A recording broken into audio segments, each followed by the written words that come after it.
ভারত সরকারের শ্রম ও কর্মসংস্থান মন্ত্রণালয় সকল শ্রমিকদের জন্য 26শে আগস্ট 2021 সালে ই-শ্রম কার্ড চালু করেছে। এই কার্ড করলে শ্রমিকরা যেসব সুবিধা পাবে সেগুলি হলো: সকল প্রকার শ্রমিক দুর্ঘটনাজনিত বিমায় 2 লক্ষ টাকা পাবে, আংশিক দুর্ঘটনার জন্য 1 লক্ষ টাকা ক্ষতিপূরণ পাবে, অসংগঠিত শ্রমিকদের যন্ত্রপাতি কেনার জন্য টাকা পাবে। এখন দেখে নেওয়া যাক কারা কারা এই কার্ড করতে পারবে। কৃষি শ্রমিক, নির্মাণ শ্রমিক, জুতো বালি শ্রমিক, বিড়ি শ্রমিক, হকার, পরিচারিকা সহ আরও অনেকে। এখন দেখে নেওয়া যাক ই-শ্রম কার্ড করতে কি কি লাগবে। 1 নম্বর শর্ত, তাকে অবশ্যই ভারতীয় নাগরিক হতে হবে।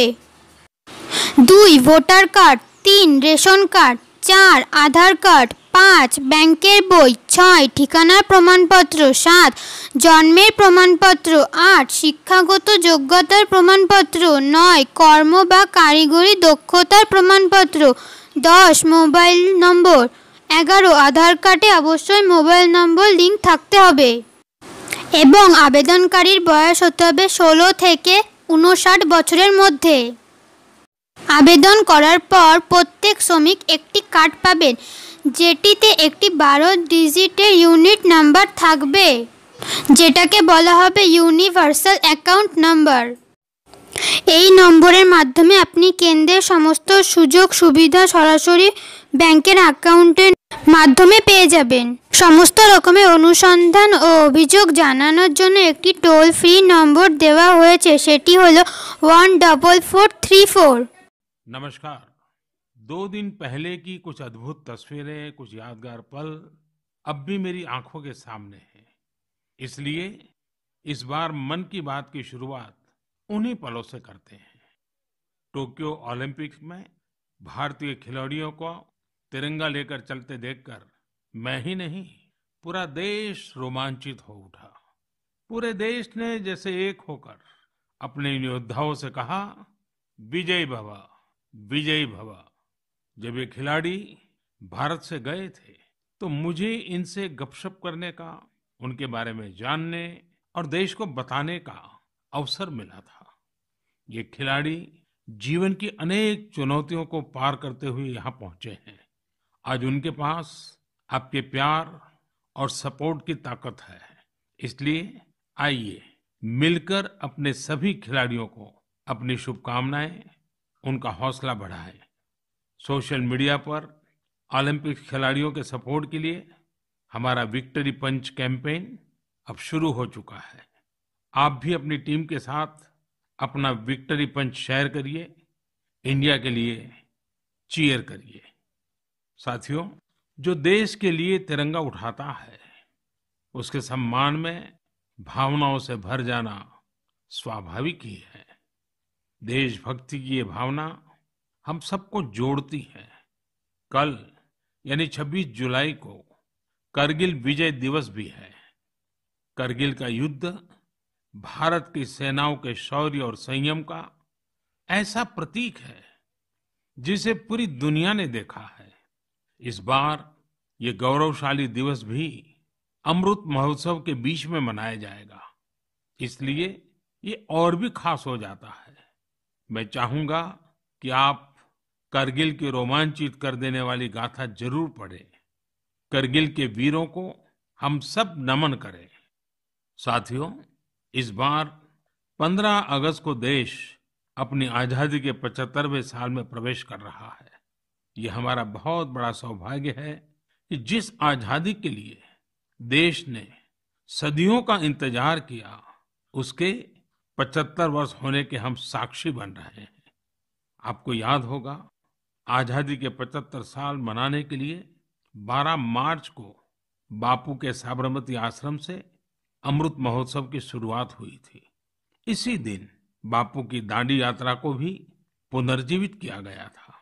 तब से जम्मू कश्मीर से लेकर पुडुचेरी तक, गुजरात से लेकर पूर्वोत्तर तक देश भर में अमृत महोत्सव से जुड़े कार्यक्रम चल रहे हैं।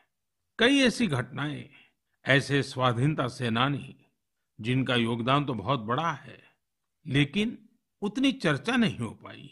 आज लोग उनके बारे में भी जान पा रहे हैं। अब जैसे मोइरांग डे को ही लीजिए।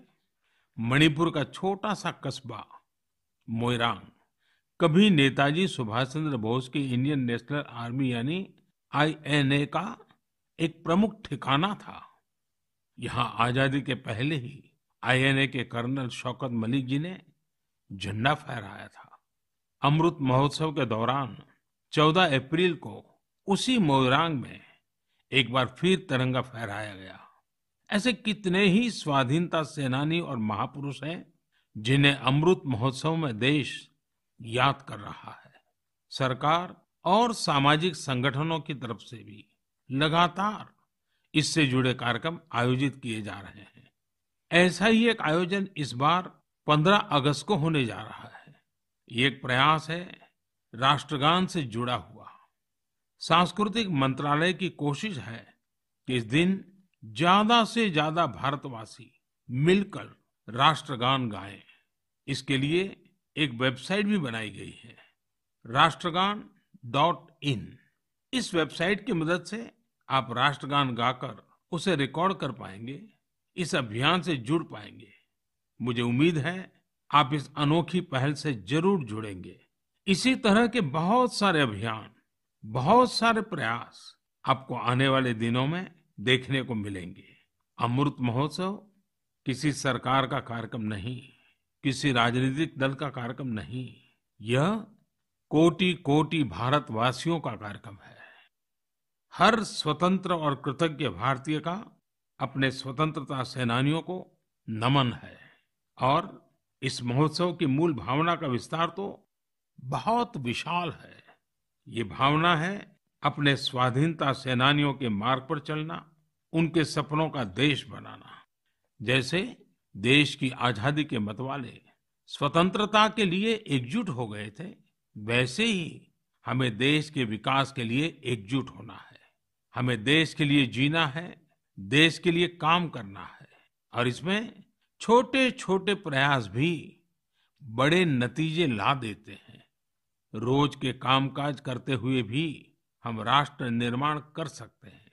जैसे वोकल फॉर लोकल, हमारे देश के स्थानीय उद्यमियों, आर्टिस्टों, शिल्पकारों, बुनकरों को सपोर्ट करना हमारे सहज स्वभाव में होना चाहिए।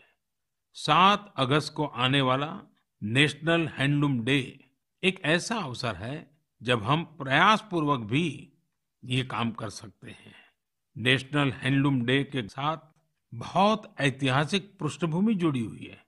इसी दिन 1905 में स्वदेशी आंदोलन की शुरुआत हुई थी। साथियों, हमारे देश के ग्रामीण और आदिवासी इलाकों में हैंडलूम कमाई का बहुत बड़ा साधन है। ये ऐसा क्षेत्र है जिससे लाखों महिलाएं, लाखों बुनकर, लाखों शिल्पी जुड़े हुए हैं। आपके छोटे छोटे प्रयास बुनकरों में एक नई उम्मीद जगाएंगे। आप स्वयं कुछ न कुछ खरीदें और अपनी बात दूसरों को भी बताएं। और जब हम आजादी के 75 साल मना रहे हैं, तब तो इतना करना हमारी जिम्मेवारी बनती ही है भाइयों। आपने देखा होगा, साल 2014 के बाद से ही मन की बात में हम अक्सर खादी की बात करते हैं। ये आपका ही प्रयास है कि आज देश में खादी की बिक्री कई गुना बढ़ गई है। क्या कोई सोच सकता था कि खादी के किसी स्टोर से एक दिन में 1 करोड़ रुपए से अधिक की बिक्री हो सकती है? लेकिन आपने ये भी कर दिखाया है। आप जब भी कहीं पर खादी का कुछ खरीदते हैं तो इसका लाभ हमारे गरीब बुनकर भाइयों बहनों को ही होता है। इसलिए खादी खरीदना एक तरह से जन सेवा भी है, देश सेवा भी है। मेरा आपसे आग्रह है कि आप सभी मेरे प्यारे भाइयों बहनों ग्रामीण इलाकों में बन रहे हैंडलूम प्रोडक्ट्स जरूर खरीदें और उसे #myhandloom mypride के साथ शेयर करें। साथियों, बात जब आजादी के आंदोलन और खादी की हो तो पूज्य बापू का स्मरण होना स्वाभाविक है।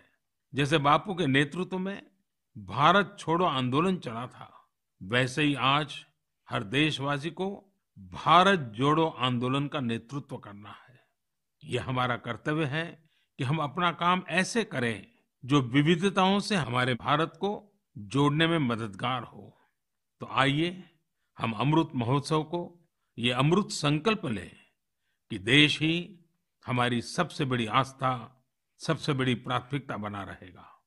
नेशन फर्स्ट, ऑलवेज फर्स्ट के मंत्र के साथ ही हमें आगे बढ़ना है। मेरे प्यारे देशवासियों, आज मैं